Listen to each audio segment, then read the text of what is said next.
50 Cent has been relentlessly taunting Diddy, and he recently released a video that appears to implying that Jay-Z attended Diddy's extravagant parties.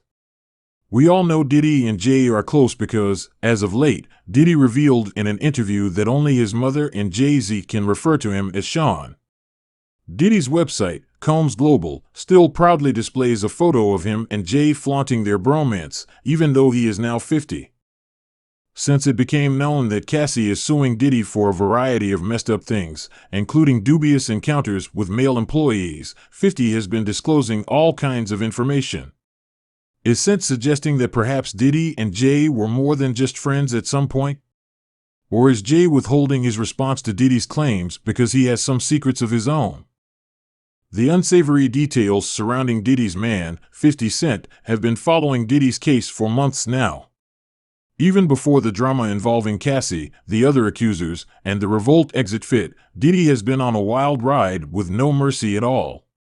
Now that Diddy 50 is facing numerous allegations of sexual assault, he is not backing down and has taken to social media to using R. Kelly's 1998 song Do You Ever Think? For added flavor, mock Diddy, who is currently facing his third sexual assault lawsuit in as many months, made an odd choice by combining their faces in a Twitter selection. The caption continued, "Did he do it coming soon, Greenell Gang?" Not content to stop there, 50 Cent took to Instagram to share even more details about Diddy's legal woes. No worries, he has plenty of money, and when his corporate partners bail, he will just reach into his pockets to make things happen. You should have seen how quickly he paid Cassie. He's a true billionaire. These 50 Cent bombshells were released shortly after Page Six revealed that Gannett Films and Television were developing a TV special about the head of Bad Boy Records, implying that a TV project was in the works. 50 unassumingly shared the Page Six link on Friday, calling it a proud moment. Eddie Griffin, the top dog producer for the project, made fun of Diddy in a recent Instagram post. Griffin poked fun at the rapper's long-running feud with Suge Knight, who is currently serving time in jail. According to Griffin, when you wait on someone, you get tired of your dancing in your videos is all up on sale, Block C dancing, and come on over the death roll baby, Diddy did it nigger, everybody coming out that 50 Cent is the cutest on the planet, isn't this petty, he will be with this every day, like Fifth added. Claimed this on his Twitter page, Rapster, I thought Diddy was a billionaire music mogul. If he's smart, he will file bankruptcy. Anyone with real money knows why I'm saying this. I'm the best producer for the job, guys. Here are the receipts. 50 hasn't explicitly stated whether or not he's seriously developing a documentary about the allegations. Instead of circling Diddy, he's soaking up the chaos. When word leaked that Diddy was leaving Revolt, the company sent NBC News a statement, trying to make it seem as though Revolt was only concerned with producing meaningful content for the culture and elevating the voices of all African Americans and Black people nationwide. A statement from the diaspora states that 50 Cent is even involving Jay-Z in the drama, giving the impression that the two have more in common than meets the eye. FY had previously accused Jay of buying his way to the top, but Jay and Diddy go to. In 2019, Diddy threw a massive 50th birthday bash at his Beverly Hills mansion, which attracted A-list celebrities like Kim Kardashian. They have been in trouble in the past, and they are currently in trouble. Let's take a look back at what happened back then, and later we'll concentrate more on the current trouble that is coming their way. Jay-Z and Combs faced difficult circumstances in New York City 2 decades ago, especially in December of that year, which could have ended their careers and sent them to prison. Diddy was arrested on charges of bribery and possession of weapons. Leonardo DiCaprio, Kevin Hart, Beyonce, and Jay-Z. When his then-girlfriend Jennifer Lopez was also arrested, the incident that left 3 people injured made headlines at the time.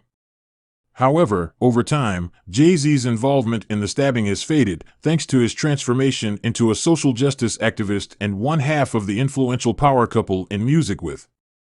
According to Dan Karras, author of The Big Payback, Beyonce's arrest for Jay and Puff made her decide whether or not to give up her persona as a street person. These incidents also left a lasting impression on society, changing the NYPD and fostering the idea that rap was too big of a money game to play in the community. Hip-hop reached a turning point in the late 1990s when it eclipsed pop culture and even country music. However, as the industry grew more lucrative, artists felt obligated to continue doing what they loved. In the 1990s, success in hip-hop was about artistic bragging rights and being the realist, noted industry expert Star at Rocket. Now, success in hip-hop is how mainstream I can go. Prove themselves not only as artists, but also as street people. In 1998, Busta Rhymes was arrested for having an unregistered pistol in his possession. The following year, DMX was charged after police discovered a gun and drug paraphernalia at his home in New Jersey. Slick Rick and ODB from the Wan Clan were interned at Rikers in the 1990s, and SH Knight entered a plea deal. On December 2, 1999, the Kit Kat Club in Midtown was abuzz with celebration for rapper jayz, riding high on the success of his album Ball 2, Hard Knock Life. However, tensions flared when Jay-Z and his crew encountered Lance Rivera, a producer who had experienced assault and violence. Spread bootleg copies of Jay-Z's unreleased album, purportedly saying, "Lance, you broke my heart." Jay-Z then allegedly pulled out an 8-inch knife, provoking a fight in which Jay-Z's crew beat Rivera with liquor bottles. Rivera was taken to St. Vincent's Hospital in a stable condition. Jay-Z turned himself in that evening, accused of 2 incidents. Jay-Z was defending his honor when he told Roe about the stabbing, but if he kept going in that direction, he would have lost everything. If your album was unofficially leaked, you would have had to deal with lawyers, which is something you don't have to deal with, Karis stressed.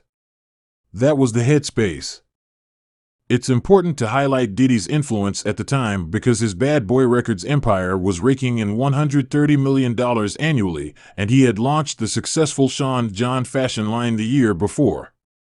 He had to leave a few weeks later, on December 27, when he and Jennifer Lopez were partying at Club New York with his protege, Jamal Shine Barrow. Before and 2 years prior to hosting the first of his celebrity-studded white parties in the Hamptons, Combs' song I'll Be Missing You became the first rap song to debut at the top of the Billboard Hot 100. As they were leaving Times Square Club, Combs got into an altercation with a man named Matthew Scar Allen, which turned violent and resulted in 3 injuries from gunfire. After a gun was discovered in the car, Diddy and J-Lo, who were driving a Lincoln, were arrested. The couple was detained along with bodyguards Anthony Wolf Jones and Barrow. Retired NYPD Detective Derek Parker witnessed the high-profile arrest and recalled that a number of prominent attorneys had been barricaded in the station house, waiting to speak with. Although Lopez was swiftly cleared of all charges, he was charged with criminal possession of an unregistered gun and attempted bribery for allegedly attempting to persuade Jones to claim the weapon. It is understandable that no one wants to be placed in handcuffs, be placed in jail, or go through all that. The police charged Sean Puffy Combs and Jennifer Lopez with felonies related to gun possession. Shine was charged with attempted murder and assault, just like Jay-Z. 3 months prior, Diddy had entered a guilty plea to a harassment violation involving the beating of a music executive, which was a lesser charge than the original felonies. The entire ordeal was extremely traumatic. Officers would ask him, "Why has the hip-hop world become so violent?" The truth is, the rappers were never the big problem. Most of the time, it was the crew. Parker, also known as the hip-hop cop, explained that the NYPD began noticing an increase in violence within the hip-hop world and created a specialized unit to address the growing concerns. The crew members felt as though they had something to prove to the artist in the environment that they maintained around them. In contrast to Jay-Z, Diddy came from a middle-class background, so he assumed the pretensions of that life, but for Jay, it was more of a reflex that he had to deal with because he truly originated from that way of life. The 6-week Club New York trial, which began in January 2001 and was covered by the media, saw Benjamin Mann, Johnny Cochran, and Diddy get acquitted. Barrow, 21, was found guilty and given a 10-year prison sentence. Some people think Barrow was used as a fall guy. After serving 9 years, Barrow, 21, was deported to Belize. Jay-Z pleaded guilty to a misdemeanor assault charge in 2001 and received 3 years of probation. In his book Decoded, he revealed that he took a step back from his previous life as an entrepreneur and that he had dropped the Puff Daddy moniker for P. Diddy in 2001 as part of his reinvention following the arrest. Forbes estimates that Jay-Z's net worth is $740 million. The plea because he was afraid that the prosecution would press charges after Combs' acquittal.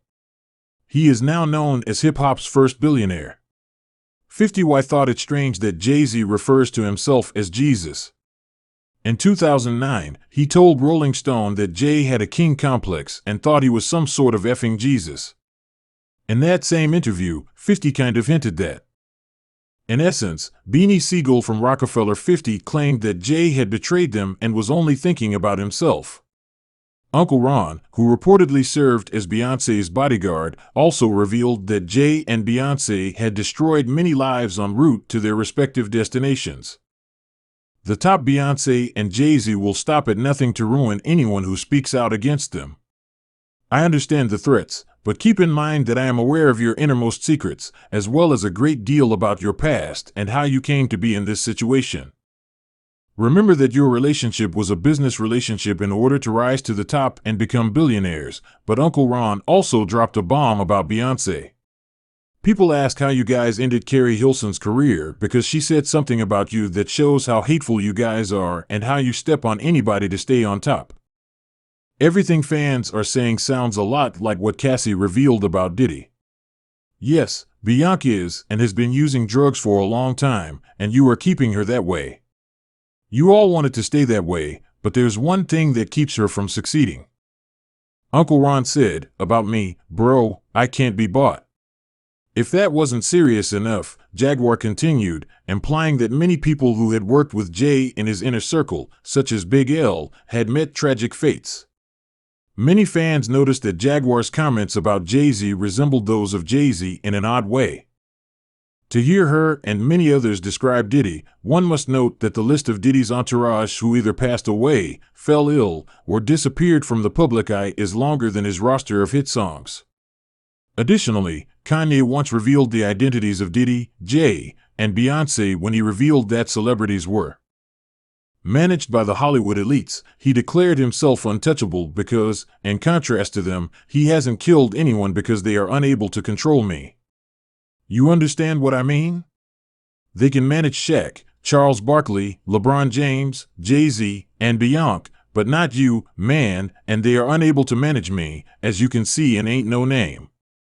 I won't mention names, but you understand what I'm saying, and I love you, Minister Farrakhan, but the way you read that, I saw it as a slight. Let's talk about that later in the interview, Jaguar. I don't take disrespect from anyone.